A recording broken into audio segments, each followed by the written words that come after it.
Hello friends, Vardhan academy में आप सभी का स्वागत है। दोस्तों, आज की इस वीडियो में हम लोग जूनियर शिक्षक भर्ती से संबंधित जो हमारी साइंस की क्लासेस चल रही हैं, उसमें आज का जो टॉपिक है वो है किशोरावस्था तथा विकलांगता। ठीक है, ये आपका चैप्टर आपके सिलेबस में दिया गया है, किशोरावस्था तथा विकलांगता। तो इसको हम लोग आज की वीडियो में पढ़ेंगे और इसमें जो इंपॉर्टेंट चीजें हैं सिर्फ उन्हीं को इसमें रखा गया है। तो चलिए आज की वीडियो स्टार्ट करते हैं। ठीक है, कोई भी क्वेश्चन हो तो आप लोग बाद में कमेंट बॉक्स में पूछ सकते हैं। ठीक है, तो यहाँ पे देखिए, किशोरावस्था एवं यौवना प्रारंभ। सबसे पहले, वृद्धि एक प्राकृतिक प्रक्रम है, जीवन काल की वह अवधि जब शरीर में ऐसे परिवर्तन होते हैं जिसके परिणाम स्वरूप जनन परिपक्वता आती है, किशोरावस्था कहलाती है। इस अवस्था में किशोरों को टीनेजर्स कहते हैं। टाइमिंग होती है 11 वर्ष की आयु से प्रारंभ होकर 18 अथवा 19 वर्ष तक। ठीक है, लड़कियों में यह अवस्था लड़कों की अपेक्षा 1 या 2 वर्ष पूर्व प्रारंभ हो जाती है। ठीक है, और जो ये किशोरावस्था है, इसको स्टेनले हॉल जो मनोवैज्ञानिक हैं उन्होंने क्या कहा था? तनाव, दबाव एवं तूफान की अवस्था। ठीक है, तनाव, दबाव एवं तूफान की अवस्था कहा था स्टेनले हॉल ने। ठीक है, अब यहाँ पे देखिए, यौवना यौवनारंभ के संकेत लड़के एवं लड़कियों की जनन क्षमता के विकास से तथा परिपक्वता के साथ समाप्त हो जाता है। यौवना यौवनारंभ में होने वाले परिवर्तन, लंबाई में वृद्धि। देखिए, कौन कौन से परिवर्तन होते हैं? लंबाई में एकाएक वृद्धि यौवनारंभ के दौरान वाला सबसे अधिक दृष्टिगोचर परिवर्तन है। वृद्धि आनुवांशिक है, परंतु यह संतुलित आहार पर भी निर्भर करती है। ठीक है, जो वृद्धि है वो आनुवांशिक है, लेकिन संतुलित आहार के हिसाब से रहता है कि किस हिसाब से वृद्धि होगी। ठीक है, शारीरिक आकृति में परिवर्तन दूसरा है पॉइंट, किशोरावस्था। ठीक है, किशोरावस्था किशोरावस्था के दौरान लड़के एवं लड़कियों में होने वाले परिवर्तन अलग अलग हैं। लड़कों में शारीरिक पेशियां गठी एवं सुस्पष्ट तथा कंधे फैलकर चौड़े हो जाते हैं।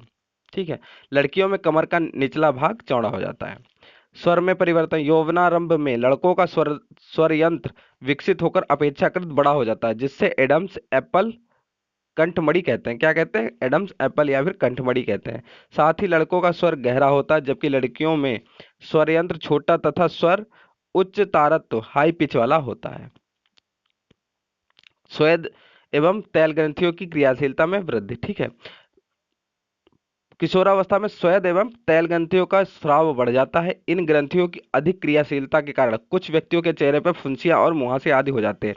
ये अक्सर आप लोगों ने देखा होगा कि जब किशोरावस्था चल रही होती तो अक्सर जो किशोर और किशोरी होते हैं, मतलब लड़के और लड़की होते हैं, उनके चेहरों पर फुंसियां निकलने लगती हैं। ठीक है, और फिर एक समय के बाद वो सही हो जाता है। ठीक, जनन अंगों का विकास, यौवनारंभ में नर जननांग जैसे कि वृषण एवं शिश्न पूर्णतः विकसित हो जाते हैं तथा वृषण से शुक्राणुओं का उत्पादन भी प्रारंभ हो जाता है। लड़कियों में अंडाशय के साइज में वृद्धि हो जाती है तथा अंड ओवा परिपक्व होकर उनका निर्मोचन भी प्रारंभ हो जाता है। जनन अंगों का विकास होता है। फिर होता है मानसिक, बौद्धिक एवं संवेदात्मक परिपक्वता प्राप्त होना। किशोरावस्था व्यक्ति के सोचने के ढंग में परिवर्तन की अवधि भी है। इस अवस्था में व्यक्ति के मस्तिष्क के सीखने की क्षमता सर्वाधिक होती है। ठीक है, जो सीखने की जो क्षमता होती है, ये भी क्वेश्चन ऐसे बना के पूछा जा सकता है कि मनुष्य का वो कौन सा काल है जिसमें सीखने की सर्वाधिक क्षमता होती है? तो वो काल होता है आपका किशोरावस्था। ठीक है, गौण लैंगिक लक्षण, युवावस्था में लड़कियों में स्तनों का विकास तथा लड़कों में चेहरे पर बाल अर्थात दाढ़ी मूंछ आने लगती हैं। गौण लैंगिक लक्षण में ये है। ठीक है, किशोरावस्था में होने वाले परिवर्तन हार्मोन द्वारा नियंत्रित होते हैं। हार्मोन रासायनिक पदार्थ है या अंतःस्रावी ग्रंथियों द्वारा स्रावित होते हैं। पौरुष हार्मोन अथवा टेस्टोस्टेरोन, यौवनारंभ के साथ ही वृषण से टेस्टोस्टेरोन का स्रावण प्रारंभ होने लगता है। यह लड़कों में होने वाले परिवर्तन का कारक है। स्त्री हार्मोन अथवा एस्ट्रोजन, अंडाशय एस्ट्रोजन का उत्पादन करते हैं जिससे स्तन विकसित होते हैं। ठीक है, इन हार्मोन लैंगिक हार्मोनों का नियंत्रण एक अन्य हार्मोन द्वारा किया जाता है जो पीयूष ग्रंथि अथवा पिट्यूटरी ग्रंथि द्वारा स्रावित किया जाता है। ठीक, किसके द्वारा किया जाता है? पीयूष ग्रंथि या पिट्यूटरी ग्रंथि द्वारा स्रावित किया जाता है। मानव में जनन काल की अवधि, युग्मकों की परिपक्वता एवं उत्पादन की क्षमता पुरुषों में स्त्रियों की अपेक्षा अधिक अवधि तक रहती है। स्त्रियों में यौवनारंभ कब तक होता है? स्त्रियों में यौवनारंभ अर्थात जननावस्था सामान्यतः 10 से 12 की आयु से लेकर 45 से 50 वर्ष की आयु तक चलता रहता है। ऋतुस्राव अथवा रजोधर्म। ठीक है, यौवनारंभ पर अंडाणु परिपक्व होकर 28 से 30 दिनों के अंतराल में किसी एक अंडाशय से निर्मोचित होते हैं। इस अवधि में गर्भाशय की दीवार मोटी हो जाती है जिससे वह अंडाणु के निषेचन के पश्चात युग्मनज को ग्रहण कर सके। यदि अंडाणु का निषेचन नहीं होता है तो गर्भाशय का मोटा स्तर रुधिर वाहिकाओं सहित निस्तारित हो जाता है, जिसे ऋतुस्राव अथवा रजोधर्म कहते हैं। यह लगभग 28 से 30 दिनों में एक बार होता है। फिर देखिए रजोनिवृत्ति, ठीक है, मेनोपॉज। ऋतुस्राव 45 से 50 वर्ष की आयु में रुक जाता है, जिसे रजोनिवृत्ति कहते हैं। ऋतुस्राव चक्र का नियंत्रण हार्मोन द्वारा होता है। ठीक। फिर है संतति का लिंग निर्धारण। शिशु का लिंग निर्धारण युग्मनजों में उपस्थित गुणसूत्र अथवा निर्धारित द्वारा निर्धारित होता है। सामान्यतः मनुष्यों के केंद्रक में 46 अथवा 23 जोड़े गुणसूत्र होते हैं, जिसमें 23वां जोड़ा लिंग गुणसूत्र का होता है। ठीक है, तो मनुष्यों के शरीर में कितने जोड़ी, अगर जोड़ी पूछे जाए तो 23 जोड़ी, और कितने गुणसूत्र तो 46, और जो 23वां जोड़ा होता है वो लिंग गुणसूत्र होता है। मादा में यह यक्स एक्स होता है और पुरुषों में यक्स वाई होता है। जब यक्स अंडाणु प्लस यक्स शुक्राणु का संलयन होता है तो इससे बनने वाला जाइगोट लड़की का लिंग निर्धारण करता है। ठीक है, मतलब यहाँ से भी यक्स ले, और पुरुष वाले से महिला से भी यक्स, और पुरुष के भी उससे यक्स। ठीक है, तो जब यक्स एक्स होता है तब लड़की, और यक्स इधर से लिया गया और इधर वाई लिया गया तो ये होगा, तो लड़के की मतलब जन्म होगा। ठीक है, बस इतना ही था।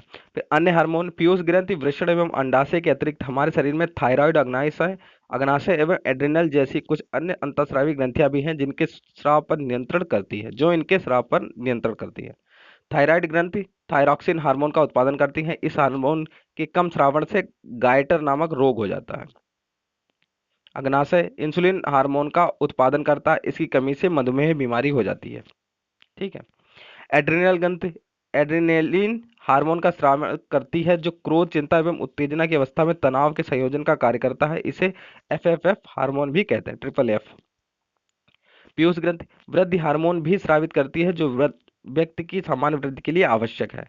कीटों में कायांतरण का नियंत्रण कीट हार्मोन द्वारा होता है। ठीक है, ये लास्ट की जो चीजें हैं इनको आप लोग जरूर पढ़ लीजिए, ये लास्ट पेज है क्योंकि इसमें क्वेश्चन बन सकते हैं। ठीक है, अब देखिए आता है विकलांगता, डिसेबिलिटी। विकलांगता कोई चिकित्सकीय स्थिति है, कोई भी चिकित्सकीय स्थिति है जो किसी व्यक्ति के लिए कुछ गतिविधियां करना या उसके आसपास की दुनिया सामाजिक या भौतिक रूप के साथ प्रभावी ढंग से बातचीत करना अधिक कठिन बना देती है।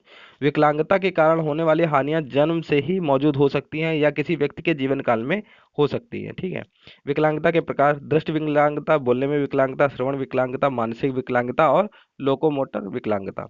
अंतर्राष्ट्रीय विकलांगता दिवस 3 दिसंबर को मनाया जाता है। ठीक है, इसमें बहुत ज्यादा नहीं है, जो बहुत ज्यादा क्वेश्चन आएंगे भी नहीं। ब्रेल पद्धति, चाक्षुष विकृति मतलब, चाक्षु मतलब आंख होता है। ठीक है, चाक्षुष विकृति मतलब जिनको देखने में दिक्कत है, युक्त व्यक्तियों के लिए सर्वाधिक लोकप्रिय साधन ब्रेल पद्धति है। लुई ब्रेल, जो स्वयं एक चक्षुष विकृति युक्त व्यक्ति थे, जिन्होंने 1821 ईस्वी में चक्षुष विकृति युक्त व्यक्तियों के लिए इस पद्धति को विकसित किया था। चाक्षुष विकृति युक्त व्यक्ति ब्रेल पद्धति को अक्षरों से सीखना प्रारंभ करते हैं, इसके पश्चात विशेष छापों एवं अक्षरों के संयोजन को पहचानने का काम करते हैं। ठीक है, तो ये है ब्रेल पद्धति, कब की थी? 1821 में।